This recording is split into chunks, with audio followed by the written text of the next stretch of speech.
future as a professional sports person. But things are changing. A number of sports startups are now working to mentor athletes and are using technology to create a league of extraordinary Indian sports people.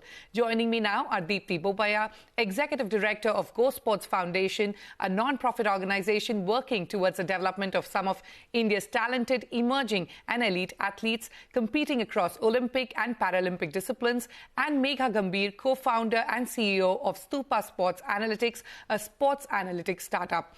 Megha and Deepti, welcome to Startup Street. Deepti, let me start with you.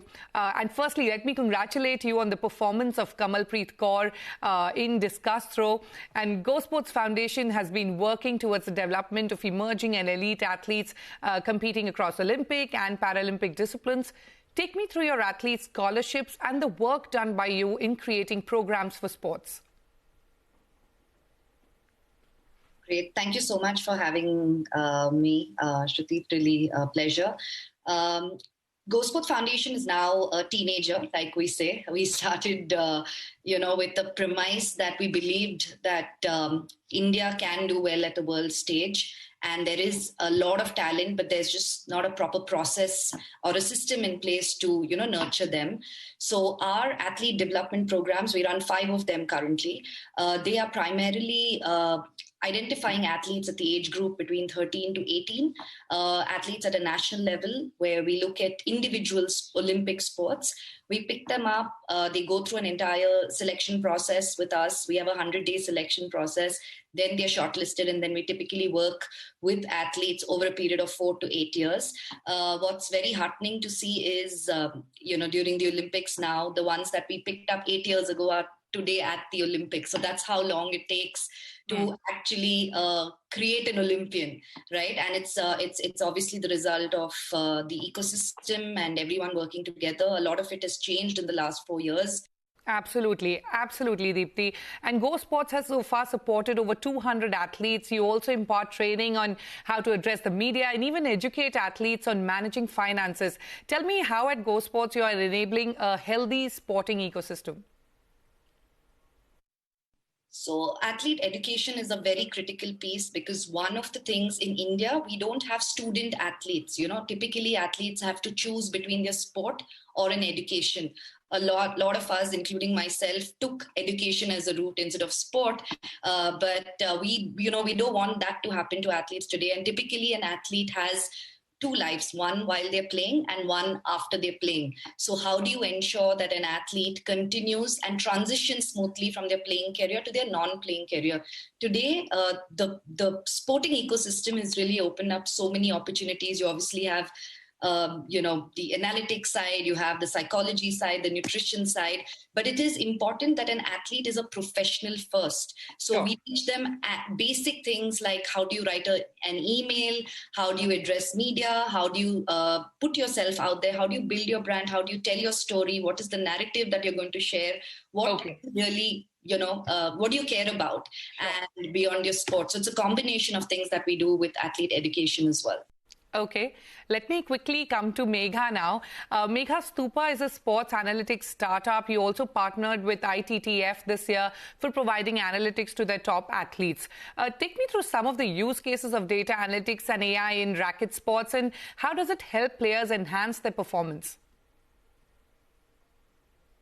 Thank you, Shruti, for having me here, first of all. Yes, we have collaborated with ITTF, venturing into 226 countries in 8 different languages through this collaboration.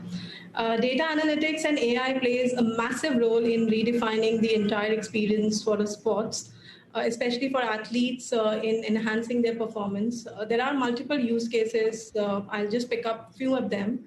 Firstly, it fastens up the capturing process almost by 100%. So many of the athletes or coaches spend more than 6 to 8 hours to capture the data from an hour-long video, could be of match or a practice, which is quite huge. But with technology in hand and AI in place, we can bring this down to almost, I would say, seconds, which saves a lot of their time to analyze their matches and practice sessions. Secondly, it gives you precise and very specific information, which is exactly what you need at the right time. during the matches, it gives data-driven insights and facts, which helps you in understanding your strengths and opponent weaknesses as well. Okay. Megha, the global sports analytics market is currently at around $800 million and is forecasted to touch $6 billion market cap by 2025. Now, Stupa Sports Analytics works on, like you said, AI-enabled ball tracking and video analytical technology from low-end devices. How are you planning to revolutionize the sporting industry? So, Shruti, I completely agree on how sports analytics market is rising at the moment, like you've mentioned. In fact, just in table tennis, we have more than 200 million players across 226 countries who play table tennis. And that's just one sport I've mentioned. Badminton is 330 million players. Lawn tennis is 60 million players. So you see the overall market is huge, be it other sports or racket sports. And we are very, very passionate that every player should be on Stupa to improve their game.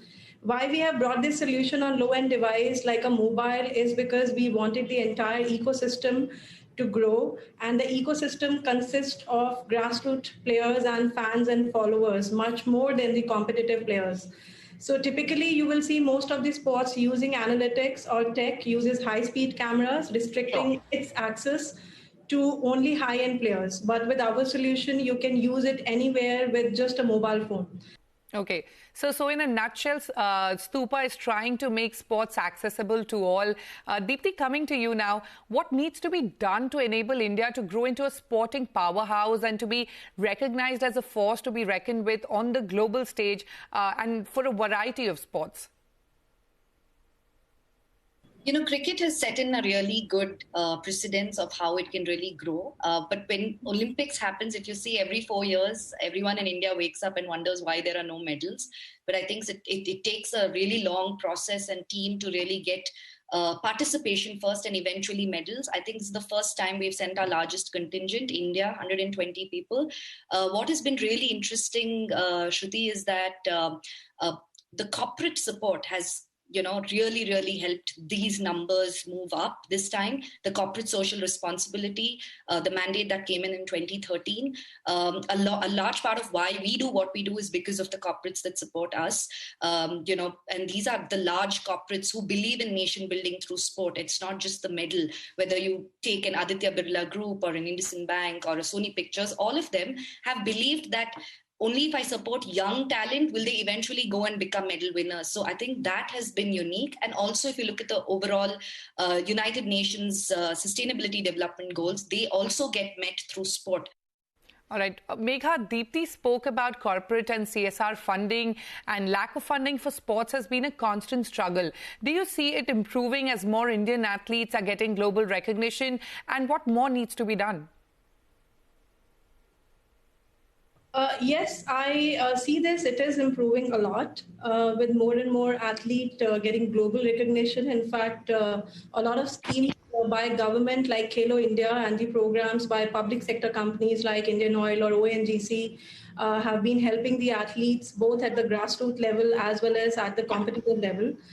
Even the foundations like Go Sports Foundation, OGQ, Virat Kohli Foundation, and many more have come forward in last decade, helping the entire ecosystem and achieving and helping the athletes to achieve their best potentials and winning the medals for India.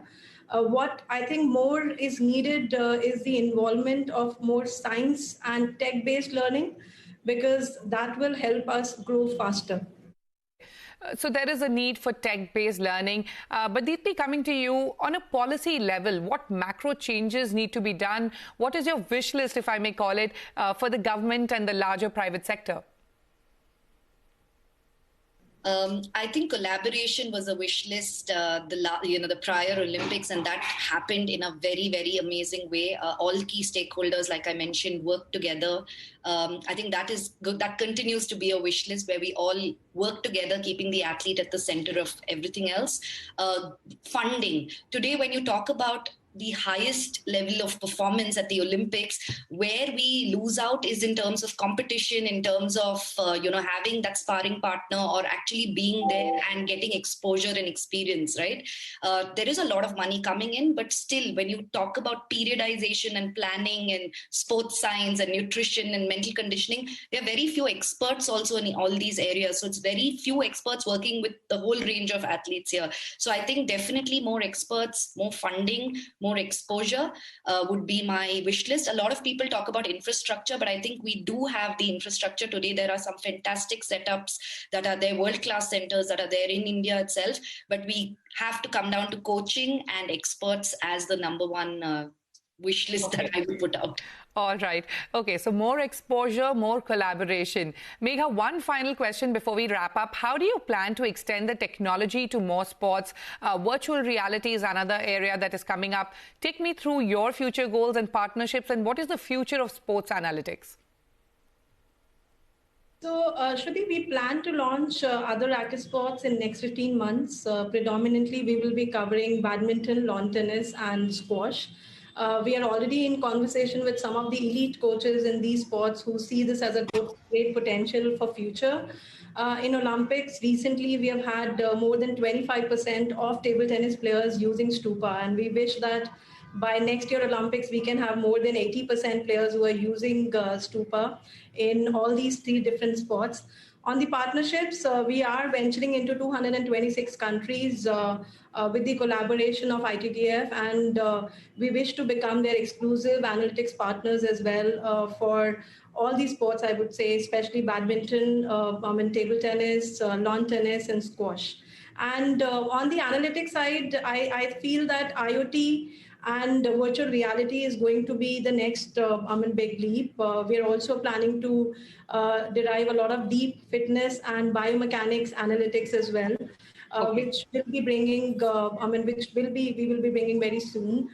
In fact, we're even planning to add a lot of virtual reality elements so that players going for important matches can practice virtually with the opponents and make strategies which will help them in performing in a much better way. All right, Megha and Deepti, we wish you the very best with all your future partnerships, and keep empowering our very talented athletes and sports people. Many thanks for joining us on the show today. With that, it's a wrap on this edition of Startup Street. More news and updates coming up on the other side.